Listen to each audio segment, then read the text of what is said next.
So good morning guys. तो चलिए start करते हैं आज की यानी कि 13 अप्रैल के इंपॉर्टेंट करंट अफेयर्स को।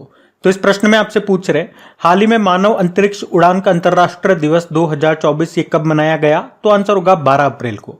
आपको बताया हर साल 12 अप्रैल को international day of human space flight के रूप में हम मनाते हैं, जिसे आप हिंदी में बोलोगे मानव अंतरिक्ष उड़ान का अंतरराष्ट्रीय दिवस। और 12 अप्रैल को ही क्यों?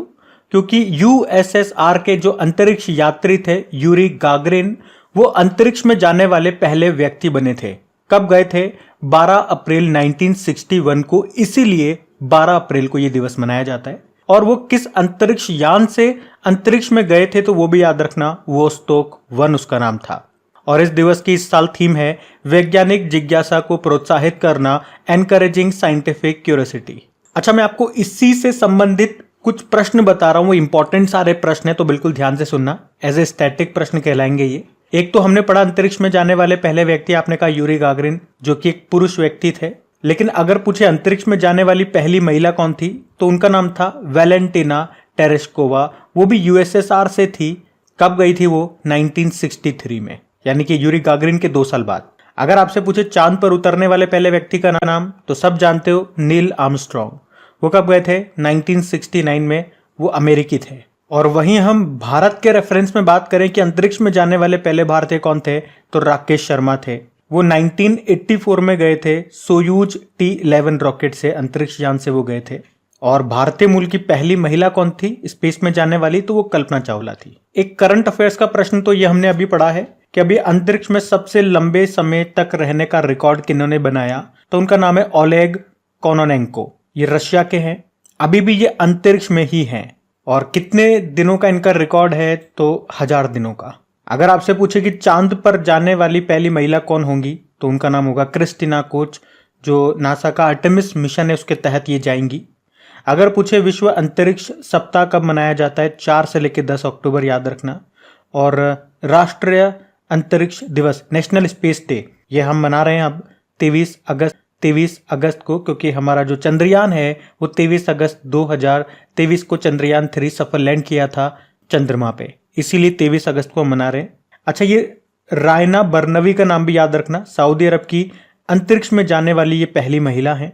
अब आपके लिए एक होमवर्क प्रश्न आता है। मैंने आपको इतने सारे प्रश्न रिवाइज कराए ना, अब एक प्रश्न आपके लिए भी है कि मोदी जी ने अभी इसरो को 2 लक्ष्य दिए थे, 2 टारगेट दिए थे। वो टारगेट आपको बताने हैं। एक तो 2035 का टारगेट है और एक 2040 का टारगेट है। अब बता दो किसके लिए ये टारगेट है। बाकी देखो, डे वाला प्रश्न था, और जब भी डे वाला प्रश्न आता है उस मंथ के सारे इंपॉर्टेंट डेज में आपको रिवाइज कराता हूं। तो चलो एक बार अप्रैल के डेज रिवाइज करते हैं। तो 1 अप्रैल को उत्कल दिवस मनाया, 2 अप्रैल को वर्ल्ड ऑटिज्म अवेयरनेस डे, 4 अप्रैल को खदान जागरूकता दिवस, 5 अप्रैल को अंतर्राष्ट्रीय अंतरात्मा दिवस, 5 अप्रैल को ही नेशनल मैरीटाइम डे, 6 अप्रैल को एक तो अंतर्राष्ट्रीय खेल दिवस, 6 अप्रैल को राष्ट्रीय हस्त निर्मित दिवस, 6 अप्रैल को नेशनल लाइब्रेरी डे, और अभी 7 अप्रैल को आपने वर्ल्ड हेल्थ डे मनाया था, और अभी 10 अप्रैल को वर्ल्ड होम्योपैथी डे भी मनाया था। तो ये अप्रैल के अभी तक इंपॉर्टेंट डेज हम मना चुके हैं, इनको ध्यान में रखना। अगला प्रश्न देखते हैं। फिर आपसे पूछ रहे हैं अभी हाल ही में जारी साइबर क्राइम इंडेक्स में भारत की रैंक क्या है, तो आंसर होगा 10वें स्थान पर है भारत। तो अभी ऑक्सफोर्ड यूनिवर्सिटी और university of New South Wales के एक्सपर्ट्स ने world cyber crime index launch किया है, और इसमें साइबर क्राइम के मामलों के आधार पर रैंकिंग की गई है। तो भारत साइबर अपराध के मामले में 10वें स्थान पर है। इसमें 100 देशों की रैंकिंग की गई है, तो 100 में से भारत 10वें स्थान पर है। और टॉप पे रशिया को रखा गया, दूसरे पे यूक्रेन को, और तीसरे पे चाइना को रखा गया, जैसा कि आप लिस्ट में देख सकते हैं। अच्छा, यहाँ पे साइबर क्राइम से आप क्या समझते हैं? तो नेटवर्क और कंप्यूटर के जरिए की जाने वाली अवैध गतिविधियों, जैसे कि ऑनलाइन ब्लैकमेलिंग करना, अनऑथराइज्ड पैसे ट्रांसफर करना, ये सब साइबर क्राइम कहलाता है। अब देखो, इंडेक्स वाला प्रश्न आ गया, और जब भी रैंकिंग एंड इंडेक्सेस सूचकांक वाला प्रश्न आता है, मैं उस साल के आपको जितने भी इंडेक्सेस से प्रश्न बनते हैं वो सारे रिवाइज करवाता हूं। तो चलो 2024 के सारे इंडेक्सेस को रिवाइज करते हैं। इस साल सबसे पहला इंडेक्स हमने पढ़ा था करप्शन परसेप्शन इंडेक्स 2023। इसमें भारत 93 नंबर पे रहा था। टॉप पे डेनमार्क था, इसको जारी किया था ट्रांसपेरेंसी इंटरनेशनल ने। फिर हमने स्वच्छ सर्वेक्षण 2023 पढ़ा था। अब इसके अंदर भी अलग अलग पॉइंट्स हैं, वो सारे मैं आपको बताता हूं, जो कि एग्जाम पॉइंट ऑफ व्यू से इंपॉर्टेंट है, केवल वही बताऊंगा। तो सबसे पहले तो याद रखना, सबसे स्वच्छ शहर कौन सा था इस बार 2 थे। एक तो इंदौर था और एक सूरत था। लेकिन 1 लाख से कम आबादी में बात करेंगे तो महाराष्ट्र का शाश्वत है। सबसे स्वच्छ छावनी बोर्ड में पूछेंगे तो मध्य प्रदेश का महू छावनी बोर्ड है। राज्यों में महाराष्ट्र टॉप पर है और सबसे स्वच्छ गंगा शहर ये वाराणसी और प्रयागराज को बताया गया। सफाई मित्र शहर में चंडीगढ़ रहा था। एक हिम तेंदुआ रिपोर्ट आई थी, पहली बार ये रिपोर्ट आई थी। 3 बातें बताई गई थी इसमें मुख्य रूप से कि भारत में टोटल कितने हिम तेंदुए स्नो लेपर्ड हैं, 718 हैं। सबसे ज्यादा कहां पर है? लद्दाख में है 477 और सबसे कम याद रखना जम्मू कश्मीर में है 9। एक टॉम ट्रैफिक इंडेक्स, इसमें बताया कि सबसे ज्यादा ट्रैफिक जाम वाला शहर कौन सा है, तो वो लंदन बताया गया। भारत से बंगलुरु इसमें 6ठे स्थान पे बताया गया। एक लोकतंत्र सूचकांक हमने देखा, डेमोक्रेसी इंडेक्स, और इसको जारी किया था इकोनॉमिस्ट इंटेलिजेंस यूनिट ने। इसमें भारत 41 नंबर पे रहा, टॉप पे नॉर्वे था। एक वैश्विक बौद्धिक संपदा सूचकांक हमने देखा था, इंटेलेक्चुअल प्रॉपर्टी इंडेक्स, और इसमें भारत 42 नंबर पे था, टॉप पे अमेरिका था। इसको जारी किया था यूएस चैम्बर ऑफ कॉमर्स ने। एक लैंगिक असमानता सूचकांक 2022 हमने देखा, इसमें भारत 108वें स्थान पर रहा, टॉप पे डेनमार्क था। उसी तरह से मानव विकास सूचकांक ह्यूमन डेवलपमेंट इंडेक्स 2022 आया, उसमें भारत 134 नंबर पर रहा, टॉप पे स्विट्जरलैंड था। और इन दोनों को जारी किया था यूनाइटेड नेशन डेवलपमेंट प्रोग्राम ने। फिर आपने IQ एयर की बात की, उसने वर्ल्ड एयर क्वालिटी इंडेक्स 2023 जारी किया। इसमें इसने अलग अलग रैंकिंग दी, जैसे कि देशों में सबसे प्रदूषित बताया बांग्लादेश को, सबसे प्रदूषित राजधानी में दिल्ली को बताया, और सबसे प्रदूषित महानगर बिहार का बेगूसराय बताया। वर्ल्ड हैप्पीनेस रिपोर्ट भी आई थी, इसको यूनाइटेड नेशन ने जारी किया और इसमें भारत 126 नंबर पे था और टॉप पे फिनलैंड रहा। एक ग्लोबल फायर पावर इंडेक्स आया था, जिसमें भारत 4थे स्थान पे था। पहले स्थान पे अमेरिका, दूसरे पे रशिया, तीसरे पे चाइना, और भारत की जो आर्मी है उसको 4थे सबसे शक्तिशाली आर्मी बताया गया इसके अनुसार। फोर्ब्स ने जो गोल्ड रिजर्व की रैंकिंग जारी की थी, उसमें भारत 9वें स्थान पे है, टॉप पे अमेरिका है। बिजनेस एनवायरनमेंट रैंकिंग 2024 आई थी, इसमें भारत 51 नंबर पर है, टॉप पे सिंगापुर है। इसको जारी किया था इकोनॉमिस्ट इंटेलिजेंस यूनिट ने ही। अभी लेटेस्ट हमने पढ़ा था ग्लोबल यूनिकॉर्न इंडेक्स 2024, भारत तीसरे स्थान पे रहा, पहले पे अमेरिका रहा। हुरुन ने इसको जारी किया था। और अगर आपसे पूछे ना कि दुनिया का तीसरा सबसे बड़ा ई मार्केट प्लेस कौन सा बन गया, तो भारत का जो गवर्नमेंट ई मार्केट प्लेस है वो, और इसमें पहले स्थान पे साउथ कोरिया का जो मार्केट प्लेस है वो था। भारत का याद रखना तीसरे स्थान पर है। तो आप देख सकते हैं 2024 के जितने भी रैंकिंग बने हैं वो सारे मैंने आपको यहाँ पे रिवाइज करा दिए, एक भी प्रश्न आपका नहीं छोड़ा है। और इस तरह से जब भी रैंकिंग वाला प्रश्न आएगा, बार बार मैं इसी तरह से आपको रिवाइज कराऊंगा, ताकि जब आप एग्जाम देने जाओ तो आपको ऑप्शन की भी देखने की जरूरत नहीं पड़ेगी। आपको इतने भयंकर तरीके से ये चीजें रटा दूंगा मैं, मतलब इसी क्लास में ये सारी चीजें आपको याद हो जाएगी। इस क्लास में यही खास बात है। पूरे यूट्यूब ने सबसे कम समय में सबसे ज्यादा कंटेंट आपको इस क्लास में देखने को मिलेगा। सबसे ज्यादा रिवीजन मैं आपको कराता हूँ, एग्जाम ओरिएंटेड, वो भी चीजों को आपस में लिंक करा करके आपको चीजें पढ़ाता हूँ, और इतना रिपीट करवा देता हूँ, इतना रिवीजन करवा देता हूँ कि मैक्सिमम चीजें आपको यहाँ पे याद हो जाती है। और हाँ, अगर आप में से कोई वीडियो वेरी फर्स्ट टाइम देख रहे हैं तो एक तो कमेंट करके जरूर बताना कि आपको सेशन कैसा लगा, और आप में से कौन इस वीडियो को वेरी फर्स्ट टाइम देख रहे हैं। चैनल को आप सब्सक्राइब कर लीजिए, पास में बेल आइकन आएगा, उसको प्रेस जरूर कीजिएगा, और उसमें ऑल नोटिफिकेशन को सेट कीजिएगा, तभी आपको नोटिफिकेशन मिलेगा। और वीडियो को जरूर से लाइक करना अगर पसंद आता है। तो आज के हमारे वीडियो के लाइक का टारगेट रखते हैं 7000 लाइक का, तो प्लीज वीडियो को लाइक जरूर कीजिएगा। अभी अगला प्रश्न देखते हैं। फिर आपसे पूछ रहे हैं कि राकेश शर्मा के बाद अंतरिक्ष में जाने वाले दूसरे भारतीय कौन बनेंगे, तो इनका नाम है गोपी थोटाकुरा। तो आंध्र प्रदेश में जन्मे गोपी चंद थोटाकुरा, इनको जेफ बेजोस के नेतृत्व वाले स्पेस स्टार्टअप ब्लू ओरिजिन के न्यू शेपर्ड मिशन के लिए चुना गया है।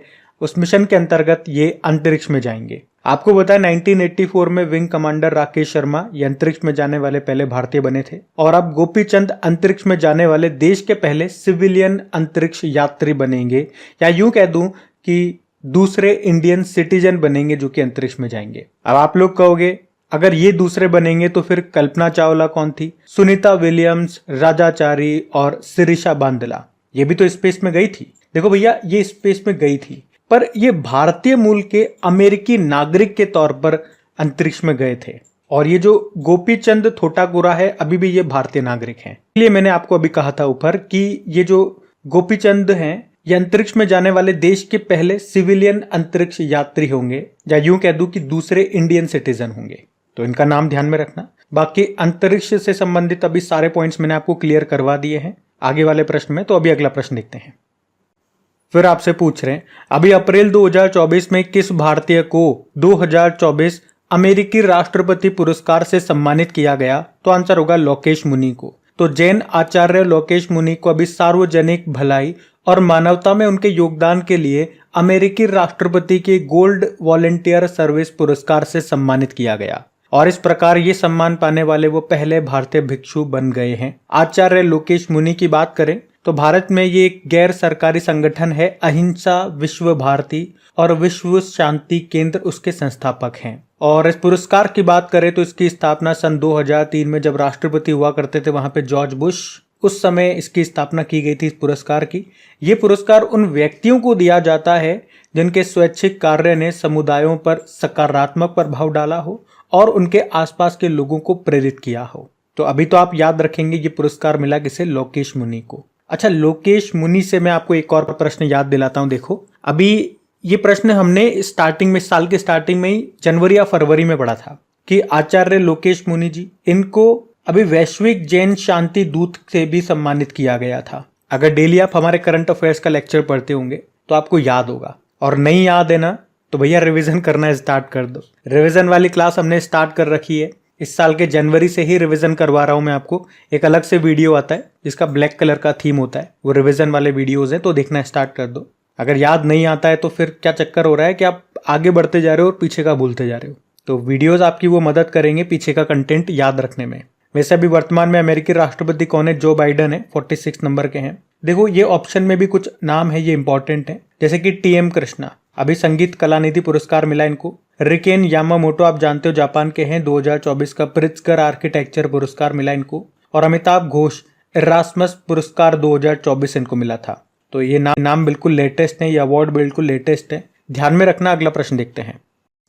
फिर आपसे पूछ रहे हैं, हाल ही में पृथ्वी का सबसे बड़ा डिजिटल कैमरा जिसका नाम है legacy survey of space and time, इसका निर्माण किसने किया? तो आंसर होगा अमेरिका ने। तो आपको पहले तो ये याद रखना है कि ये विश्व का सबसे बड़ा डिजिटल कैमरा है जिसका नाम क्या है? Legacy survey of space and time. तो इसे कहाँ बनाया गया? अमेरिका में एनर्जी डिपार्टमेंट के नेशनल एक्सेलरेटर लेबोरेटरी में इसको बनाया गया। इसका वजन लगभग 3000 किलोग्राम है और मैं आपको बता दूं इसे बनाने में 20 साल का वक्त लग गया है। और अब ये इसे कहाँ पे स्थापित करेंगे, मतलब कहाँ पे इसे लगाया जाएगा? तो जो साउथ अमेरिकी देश है चिली, वहां पे एक ऑब्जर्वेटरी है, वेधशाला है, जिसका नाम है वेरा सी रूबिन वेधशाला, वहां पे इसको स्थापित किया जाएगा। और ये क्या काम करेगी या क्या इसका उद्देश्य है लगाने का?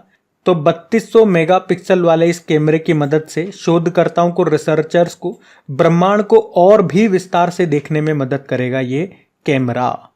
अच्छा, आपको पता है अभी भारत में लिक्विड मिरर टेलीस्कोप कहाँ पे स्थापित किया गया था? उत्तराखंड में। और कैमरे में क्या होते हैं? लेंस होते हैं। और लेंस तो आपका एक फिजिक्स का चैप्टर ही है। अगर आपके एग्जाम में साइंस आती है तो बहुत सारे प्रश्न बनते हैं, जैसे कि मैं आपको बताऊं। एक तो सिंपल सा प्रश्न बिल्कुल नेचुरल जो आपको पता होना चाहिए, हमारे आंखों में कौन सा लेंस होता है? चाहे आपके एग्जाम में साइंस आ रही हो या नहीं आ रही हो, यार भाई ये तो पता होना चाहिए ना, कौन सा लेंस होता है हमारी आंखों में? तो आंसर होगा उत्तल लेंस, कॉन्वेक्स लेंस जिसको बोलते हैं। और अगर पूछूं लेंस की क्षमता, पावर ऑफ लेंस की यूनिट क्या होती है, तो वो भी याद रखना डायप्टर होती है। अच्छा, दृष्टि के मुख्य रूप से 2 रोग देखने को मिलते हैं। एक निकट दृष्टि दोष जिसे अंग्रेजी में आप मायोपिया कहते हो। इसमें क्या होता है? पास का तो हमें साफ दिखता है लेकिन दूर का नहीं दिखता। तो फिर इसके लिए आप चश्मा पहनते हो, तो उस चश्मे में कौन सा लेंस लगता है? तो वो याद रखना अवतल, कॉनकेव लेंस। और अगर हम कहते हैं कि हमें दूरदृष्टि दोष है यानी कि हाइपरमेट्रोपिया है, तो उसमें क्या होता है? दूर का तो दिख रहा है, पास का नहीं दिख रहा है, तो उसमें लगता है कॉन्वेक्स लेंस, उत्तल लेंस। तो कम से कम ये 2-4 पॉइंट हैं या 2-4 बातें हैं, ये तो आपको पता होनी चाहिए। ये तो बिल्कुल नॉर्मल सी लाइफ साइंस है। अच्छा, ये चिली देश से आपको याद आएगा क्योंकि चिली देश में इसको स्थापित किया जा रहा है ना। तो एक याद रखना, यहाँ पे एक मरुस्थल बड़ा फेमस है, दुनिया का सबसे शुष्कतम मरुस्थल है ये, इसका नाम है अटाकामा मरुस्थल। ये पेरू और चिली की सीमा पर आपको मिलेगा, मुख्य रूप से चिली में पाया जाता है ये। और चिली की कैपिटल होती है सैंटियागो। तो याद रखना ये सारे पॉइंट्स, इंपॉर्टेंट प्रश्न है ये, सब कुछ मैंने आपको पॉइंट टू पॉइंट बता दिया। अभी अगला प्रश्न देखते हैं। फिर आपसे पूछ रहे हैं, विश्व का सबसे बड़ा हाइब्रिड रिन्यूएबल एनर्जी पार्क कहाँ पे बनाया जा रहा है? तो आंसर होगा गुजरात में। तो विश्व का सबसे बड़ा रिन्यूएबल एनर्जी पार्क ये बन रहा है कहाँ पे? गुजरात के कच्छ जिले के खेवड़ा में। कौन बना रहा है भैया? Adani green energy limited. और ये बन रहा है 538 किलोमीटर स्क्वायर के एरिया में। कितना बड़ा है ये। और इसकी टोटल कैपेसिटी होने वाली है 30 गीगावाट की। तो मतलब जब ये पूरा बन जाएगा 2026 तक ये बन जाएगा तो इसकी टोटल क्षमता होगी 30 गीगावाट की। और इसमें भी इन्होंने कहा कि इस 30 में से 26 गीगावाट तो सोलर एनर्जी से आएगा और बाकी 4 गीगावाट ये विंड एनर्जी से आने वाला है, पवन ऊर्जा से। क्योंकि रिन्यूएबल एनर्जी है ना, अक्षय ऊर्जा है ना, तो ये अक्षय ऊर्जा के ही तो सोर्सेज हैं, सौर ऊर्जा, पवन ऊर्जा। तो सौर ऊर्जा से बनाएंगे ये 26 गीगावाट और पवन ऊर्जा विंड एनर्जी से 4 गीगावाट बनाएंगे। और जब ये पूरी तरह से तैयार हो जाएगा तो 81 अरब यूनिट बिजली का उत्पादन होगा, जो कि बेल्जियम, चिली और स्विट्जरलैंड जैसे देशों की मांग पूरी कर सकता है। ये इतनी सारी ऊर्जा है। अच्छा, अब कुछ इंपॉर्टेंट क्वेश्चन मैं आपको यहाँ पे रिवाइज करा रहा हूँ, या यूं कह दूं ये कुछ इंपॉर्टेंट पार्ट्स हैं जो हमने करंट अफेयर्स में पढ़े थे। क्योंकि आपको पता है मैं आपको चीजों को लिंक करा करके याद करवाता हूं, तो जिस तरह का प्रश्न होता है उसी से संबंधित प्रश्न आपको रिवाइज कराता हूं, ऐसे रैंडमली कुछ भी नहीं करा देता हूं। तो अब बिल्कुल ध्यान से सुनना। आपसे पूछे कि भारत का पहला डिजिटल साइंस पार्क ये कहां पे बना, तो आंसर करना केरल के कोच्चि में। अगर पूछे भारत का पहला जियोलॉजिकल पार्क बनेगा मध्य प्रदेश के जबलपुर में। अगर पूछे देश का पहला एआई और रोबोटिक टेक पार्क यानी कि आर्ट पार्क ये बना बेंगलुरु में। अगर पूछे देश का पहला पूर्ण महिला स्वामित्व वाला फिक्की लेडीज ऑर्गेनाइजेशन औद्योगिक पार्क बना कहां, हैदराबाद में। भारत देश का पहला ई वेस्ट इको पार्क ये बनेगा दिल्ली में। देश का पहला जेंडर पार्क मिलेगा केरल के कोझिकोड में। देश का पहला अंतरराष्ट्रीय मल्टी मॉडल लॉजिस्टिक पार्क ये कहां पे बनेगा, असम में। देश का पहला नाइट सफारी पार्क बनेगा लखनऊ में। और अगर पूछे सैटेलाइट फोन से लैस होने वाला भारत का पहला नेशनल पार्क ये कौन सा है, काजीरंगा नेशनल पार्क जो असम में है। और भारत का पहला रक्षा औद्योगिक पार्क बनेगा केरल में। और एक और प्रश्न याद रखना कि भारत का पहला वैदिक थीम पार्क ये आपको मिलेगा उत्तर प्रदेश में, जिसका नाम वेद वन पार्क है। तो ये कुछ इंपॉर्टेंट पार्क्स मैंने यहाँ पे आपको रिवाइज कराई, ध्यान में रखना। अगला प्रश्न देखते हैं। फिर आपसे पूछ रहे हैं हाल ही में WOW अंतरराष्ट्रीय साहित्य पुरस्कार से किसे सम्मानित किया गया, तो आंसर होगा ममता जी सागर को। तो अवार्ड का नाम है WOW अंतरराष्ट्रीय साहित्य पुरस्कार। कौन देता है इसे, WOW मतलब होता है इसका वर्ल्ड ऑर्गेनाइजेशन ऑफ राइटर्स। और किसे मिला भी ये, ममता जी सागर को। ये कन्नड़ भाषा की कवयित्री है, बंगलुरु से बिलोंग करती हैं। तो साहित्य में उनके योगदान के लिए इनको ये सम्मान मिला है। और कहाँ पे मिला, कहाँ पे दिया गया, नाइजीरिया की कैपिटल अबुजा में दिया गया। वहां पे एक समारोह का आयोजन हुआ था, वहां पे इनको ये सम्मान मिला है। तो नाम याद रखना, ममता जी सागर इनका नाम है। अच्छा, बाकी ऑप्शन की बात करें तो प्रभा वर्मा, अभी 33वां सरस्वती सम्मान इनको मिला था। ये मलयालम भाषा की कवयित्री हैं, इनके उपन्यास रौद्र सात्विकम के लिए मिला था। अच्छा, प्रभा से एक नाम आपने सुना होगा, प्रभा अत्रे का नाम। ये एक शास्त्रीय गायिका थी, वैसे तो अभी इनका निधन हो गया। अगर मैं आपसे पूछूं कि इनका संबंध किस घराने से था, चलो मैं ही बताता हूं अभी। तो किराना घराने से ये संबंधित थी, तो ये याद रखना। और एक और पॉइंट मैं आपको बताऊं कि पिछले साल 2023 में इनको Pandit Hariprasad Chaurasia lifetime achievement award भी मिला था। तो वो प्रभा अत्रे का नाम भी याद रखना। 2 कारण से इनका नाम न्यूज में है, एक तो पुरस्कार मिला था पिछले साल और अभी लेटेस्ट इनका निधन हो गया 2024 में। बाकी मिशेल टेला ग्रैंड की बात करें, इंपॉर्टेंट नाम है। अभी जो गणित का नोबेल पुरस्कार कहा जाता है, एबेल पुरस्कार, ये इनको मिला था। और बीना अग्रवाल की बात करें तो अभी पहला वैश्विक असमानता अनुसंधान पुरस्कार यानी कि ग्लोबल इनइक्वालिटी रिसर्च अवार्ड 2024 इनको मिला था। तो ये नाम भी इंपॉर्टेंट है, ध्यान में रखना। अगला प्रश्न देखते हैं। फिर आपसे पूछ रहे हैं हाल ही में किस भारतीय को तीसरी बार अंतरराष्ट्रीय नारकोटिक्स कंट्रोल बोर्ड के सदस्य के रूप में फिर से चुना गया, तो आंसर होगा जगजीत पवाड़िया को।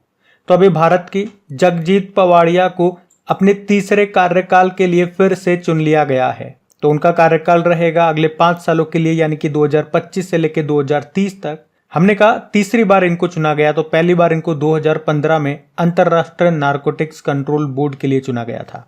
अंतरराष्ट्रीय नारकोटिक्स कंट्रोल बोर्ड की बात करें, स्थापना होती 1968 में और मुख्यालय मिलेगा वियना, ऑस्ट्रिया में। मैंने आपसे एक बार पूछा था ना, वियना किस नदी के किनारे स्थित है, तो करो आंसर क्या होगा, तो आंसर होगा डैन्यूब नदी के किनारे। और वियना में आपका किसका हेडक्वार्टर मिलेगा, ओपेक का हेडक्वार्टर भी आपको यहीं पे मिलेगा, Organisation of Petroleum Export countries.